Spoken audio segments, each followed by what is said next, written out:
The date is December 23rd, 2010. The time is late, bordering on the witching hour. The location is a desolate stretch of highway just outside Des Moines, Iowa.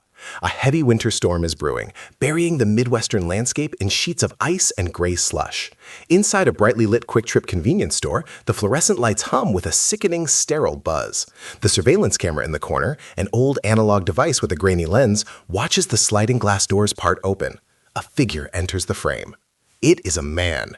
He is dressed in a heavy winter coat, bulky and shapeless. The hood is pulled up tight over his head, casting a deep shadow that completely obscures his face. To the sleepy clerk standing behind the counter, this man is nobody. He is just another ghost passing through the night, just another traveler looking for a hot dog or a pack of cigarettes to burn away the cold. But this man is not here for food. He is not here for gas, and he is certainly not here to gamble. Most people look at a lottery ticket and see a dream. They see a shimmering escape pod from their mounting debts, their terrible bosses, and their mundane, repetitive lives. They pray to a silent god of probability. They trust that the machine is fair. They believe with all their hearts that the bouncing white balls inside the plastic vacuum chamber are governed by the chaotic, untouchable laws of the universe. They are wrong. Randomness is an illusion created to sell hope to the desperate. True randomness does not exist in a world built on computer code. Everything written by a human hand can be predicted. Everything built can be broken. The hooded man approaches the counter. His movements are precise, calm. He does not hesitate. He does not scan the selection of scratch-off cards with the desperate eyes of an addict. He speaks to the clerk. He does not pick numbers based on his children's birthdays or his wedding anniversary. He recites a specific sequence, a sequence that does not exist in his head, but in a server room miles away. 4, 21, 23, 34, 39. The clerk punches the numbers into the terminal. The machine whirs, a sharp mechanical sound of thermal paper being printed and cut. To anyone else, that sound is the sound of $2 being thrown into a trash can. Tonight, it is the sound of a bank vault door unlocking. The man takes the ticket. He holds it for a split second, feeling the weight of $16.5 million in a slip of paper that weighs less than a gram. He does not smile. He does not celebrate. He turns around, his face still hidden in the shadows, and walks back out into the freezing night. The camera watches him leave. This was not a game of chance. This was a robbery. And the weapon was not a gun. It was a few lines of code hidden deep inside the machine's brain. The system thinks it is generating a random number, but it is only doing exactly what it was told to do. The hack has begun. To understand the crime, you must first understand the cathedral where it was committed. The headquarters of the Multi-State Lottery Association, known as MUSC, sits in a nondescript business park in Urbandale, Iowa. From the outside, it looks like an insurance firm or a dental supply warehouse. It is boring. It is gray. It is invisible. But inside, it is Fort Knox. This is the central nervous system for the Powerball and Hot Lotto games, handling billions of dollars in revenue every single year. The heart of this fortress is the draw room, a glass-walled sanctuary encased in steel, monitored by 24-hour surveillance, motion detectors, and biometric scanners.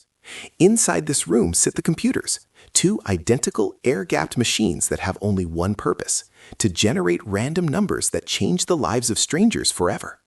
Enter Eddie Tipton. Eddie was not a gambler. He was not a high roller. He was the information security director. He was the man hired to build the walls. He was the architect of the vault. For years, Eddie was the gray man of the office, quiet, professional, unassuming.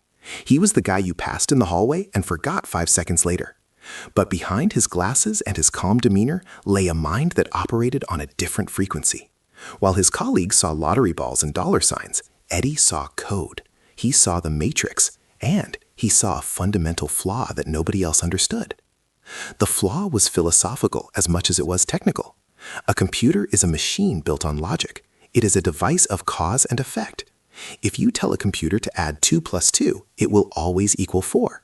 It cannot be creative. It cannot be spontaneous. Therefore, a computer cannot be truly random. To simulate luck, computers use something called a pseudo-random number generator. It takes a seed number, usually based on the current time in milliseconds, and runs it through a complex mathematical equation to spit out a result. To the average human, the result looks random. To a mathematician, it is deterministic. If you know the seed and you know the equation, you know the future. Eddie Tipton spent his days staring at this code. He was the only person with unrestricted access to the source code of the random number generator. He was the trusted guardian. The fox was not just in the henhouse, The fox had designed the security system for the henhouse. A dangerous idea began to form in the quiet corners of his mind. It was an idea born not of desperation, but of intellectual arrogance, the God complex. If the entire world believed these numbers were decided by fate, but he alone had the power to decide them, what did that make him? He was no longer just an IT director. He was a puppet master. The system was perfect, rigid, and impenetrable to outsiders, but to the man holding the keys, it was a playground. He realized that he didn't need to break in. He didn't need to use brute force. He just needed to teach the computer a secret trick, a trick that only he and the machine would know. The genius outsider was actually the ultimate insider, and he was about to turn the safest room in America into his personal ATM. The weapon was not physical. The weapon was a few lines of C++ code inserted with the precision of a surgeon's scalpel. Eddie Tipton did not need to destroy the system. Eddie Tipton simply needed to whisper a secret command into the system's ear. He created what is known in the world of cyber warfare as a rootkit, a dynamic link library, DLL file, standard, boring, essential for the computer to run. But inside this standard file, Eddie buried a logic bomb, a conditional loop that would remain dormant, sleeping silently inside the server's hard drive for 99% of the year. The code was elegant in its simplicity. It functioned on a trigger mechanism based on time. The algorithm checked the system clock. If the date was any normal day, the random number generator used the standard atomic clock readings and Geiger counter noise to produce true chaos. The machine worked exactly as the auditors expected, but the code had a backdoor. Eddie programmed the generator to look for 3 specific days of the year: May 27th, November 22nd, and December 29th. If the lottery drawing fell on one of these 3 days, and if the drawing happened on a Wednesday or a Saturday, the logic shifted. The if-then statement activated. Instead of pulling entropy from the chaotic universe, the code switched to a pseudo-random algorithm that Eddie Tipton had written himself. The seed, the starting point of the randomization, was no longer unpredictable. The seed became the date itself. It was no longer a lottery. It was a math equation, and Eddie Tipton had the calculator. By knowing the date of the drawing in advance, Eddie could run the exact same algorithm on his laptop at home. He could simulate the drawing before the drawing even happened. The massive, secure, air-gapped computers inside the vault would churn out numbers that looked random to the naked eye: 4, 21, 23, 34, 39, 45. But to Eddie, these numbers were as predictable as the sun rising in the east. This was digital gold. He had turned the randomness of the universe into a fixed variable. The preparation required patience. He had to wait for the calendar to align. He had to wait for the specific days when the trigger would be active. He sat in the darkness, watching the dates tick by, knowing that on December 29th, the machine would stop singing the song of chaos and start singing his song.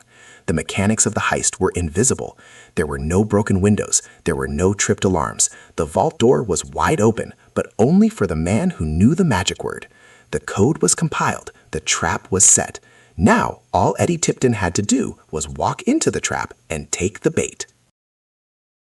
The trap was set, but a trap is useless without prey. In this case, the prey was the winning ticket itself. On December 23, 2010, the countdown reached 0. Eddie Tipton left his secure office in Urbandale. He got into his car, a generic sedan that blended perfectly into the gray winter traffic. He drove. He did not drive to his local gas station. He drove across the state line, heading toward Des Moines, looking for a location where nobody knew his face. The drive was a journey through a psychological tunnel. For years, Eddie Tipton had existed in the abstract world of code. Now, Eddie Tipton was entering the physical world of crime. The risk was no longer just a digital footprint. The risk was physical presence. Every mile of asphalt brought him closer to the point of no return. He pulled into the quick trip off Interstate 80. The neon lights buzzed overhead, reflecting off the wet pavement like warning beacons. He pulled his hood up. He checked his pockets. He had cash. He had the numbers memorized. Inside the store, the air was warm and smelled of stale coffee. Eddie Tipton approached the counter. The transaction took less than 60 seconds. 2 plays for the hot lotto. Here are the numbers. He recited the sequence generated by his laptop. The clerk printed the ticket. Eddie paid. He walked out. It was anticlimactic. There were no explosions, no sirens, no SWAT teams descending from the ceiling. It was terrifyingly simple. He held the paper slip in his hand. He had just purchased a contract with destiny. 6 days later, December 29, 2010. The draw took place inside the very building where Eddie Tipton worked. The balls dropped. 4, 21, 23, 34, 39, 45. The hot lotto jackpot was hit. $16.5 million. The system flagged the win. The media announced that a ticket sold in Des Moines had won the grand prize. The world waited for the lucky winner to step forward. But nobody came. Weeks passed, then months. The silence was deafening. This was the most agonizing part of the execution. Eddie Tipton knew he could not cash the ticket himself. He was an employee of the Multi-State Lottery Association. It was illegal for him to play, let alone win. If he walked into the Lottery Commission with that ticket, he would be in handcuffs before the ink dried on the check. He was a man holding a winning lottery ticket inside a prison of his own making. He needed an accomplice. He needed a layer of separation. The execution shifted from a technical hack to a desperate human network. He reached out to associates in Texas, then a trust in Belize. He tried to route the claim through lawyers and shell companies. The perfect crime was beginning to rot from the inside out. The clock was ticking. Lottery tickets have an expiration date. 365 days, 1 year. As the days turned into weeks, the pressure mounted. The silence of the unclaimed ticket became a scream that only Eddie Tipton could hear.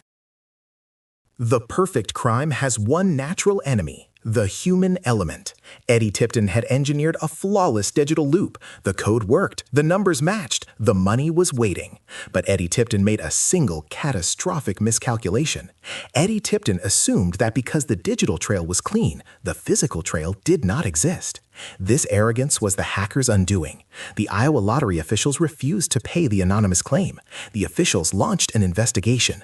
The investigators went back to the source, the Quick Trip convenience store, on the night of December 23rd. The investigators pulled the surveillance tape.